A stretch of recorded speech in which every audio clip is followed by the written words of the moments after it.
Welcome to Fine Woodworking News for February 22nd, 2023. I'm Ben Strano, and I'm sitting here because my bench looks like this.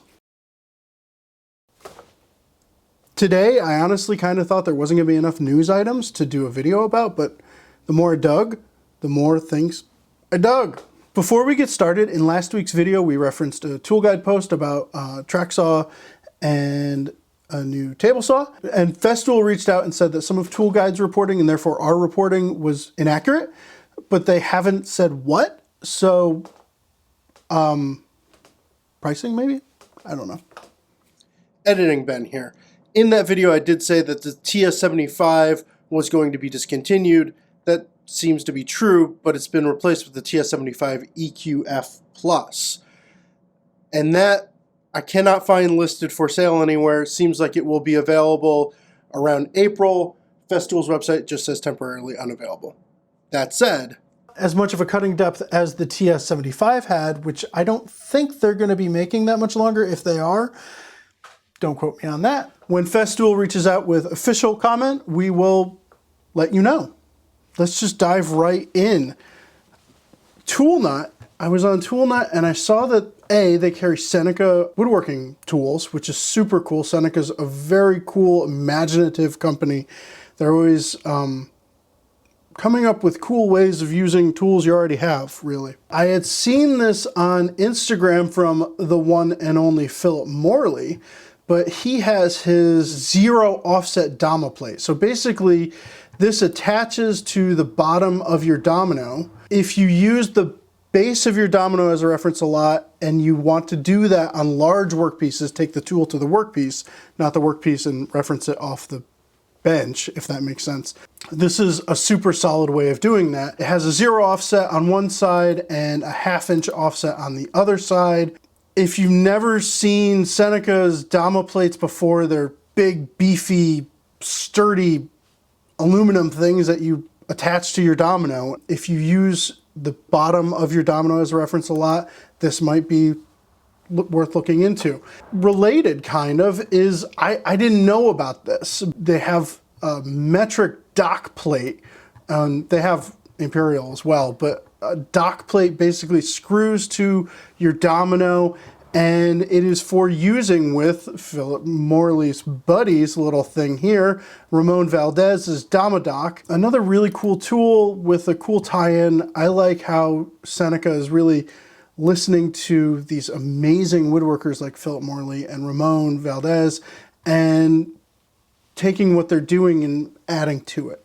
I just think it's super cool to see. Both of those are available over on ToolNut. Heading over to Highland Woodworking, I was on their site and I saw that they're now carrying the Rikon 70-1420 VSR, which is a MIDI-sized lathe, 14 by 20, and it has a variable speed control, and it's a nice size lathe for a lot of woodworking shops. We don't necessarily need these big, huge lathes, but sometimes the small ones that are good for pens and small bowls aren't quite enough for spindles. So if you're a furniture maker, this might be a really cool option. Bora announced their NGX twin rail rip guide. We've seen similar things like this from Craig and other companies, but it's basically a big, huge edge guide that goes on your skill saw, and it turns it into a wider ripping capacity accurate tool. I believe this goes up to 24 inches or half of a sheet of 48-inch plywood.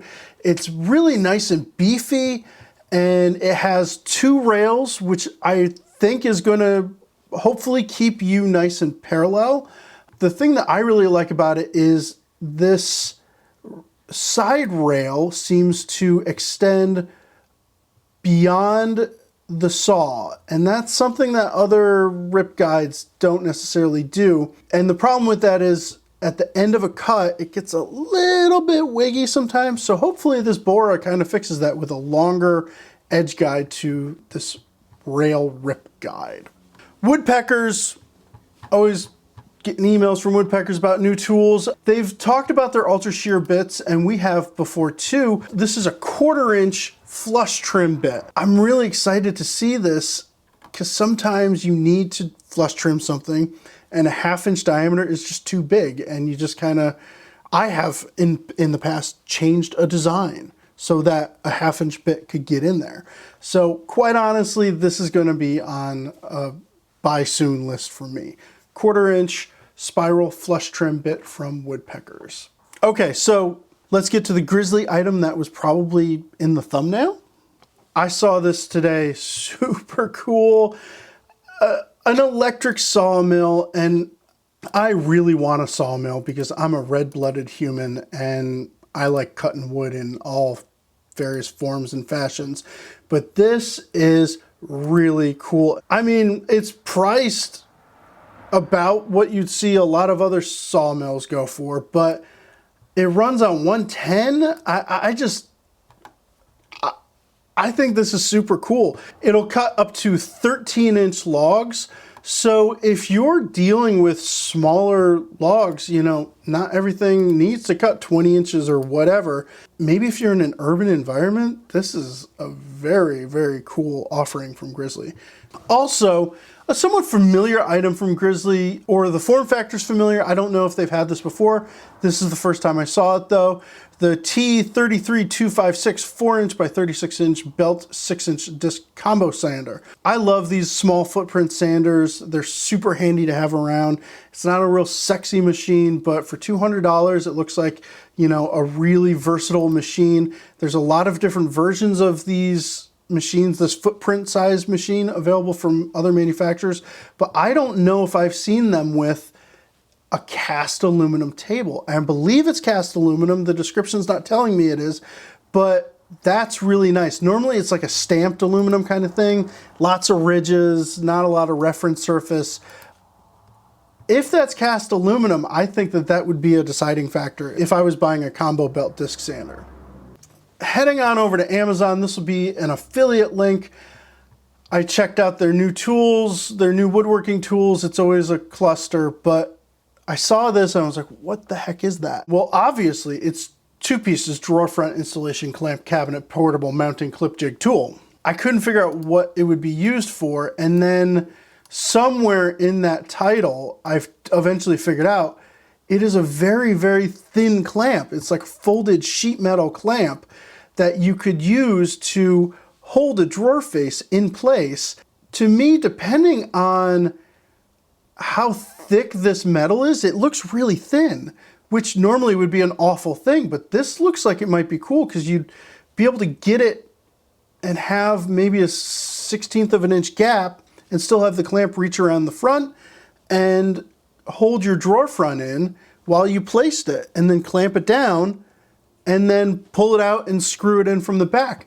I thought this was kind of cool. If you do that type of work, you know, maybe the TwoPiece's drawer front installation clamp cabinet portable mounting clip jig tool is for you. $25 for a couple of pieces of stamped sheet steel and some hopefully 1/4-20 hardware. I guess you can't really ever put a price on a good 2-piece drawer front installation clamp cabinet portable mounting clip jig tool. So then this next one's a little bit related.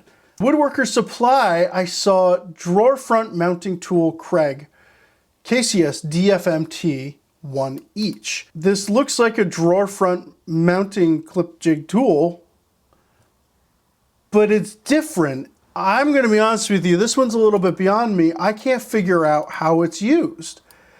Do these clips mount to the drawer box and these go around and hold the front on? I don't know. So I decided to look on Craig's website. This isn't listed on their website. I decided to look on YouTube. It's not listed there. This is the only place I'm seeing this drawer front mounting tool.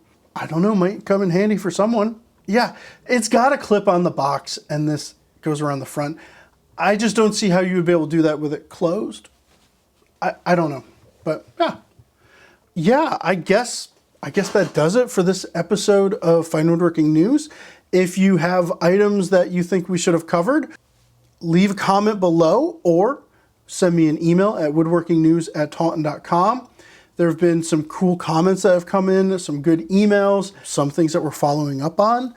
We'll see you here next week with new woodworking tools that I find throughout my week. Have a great one.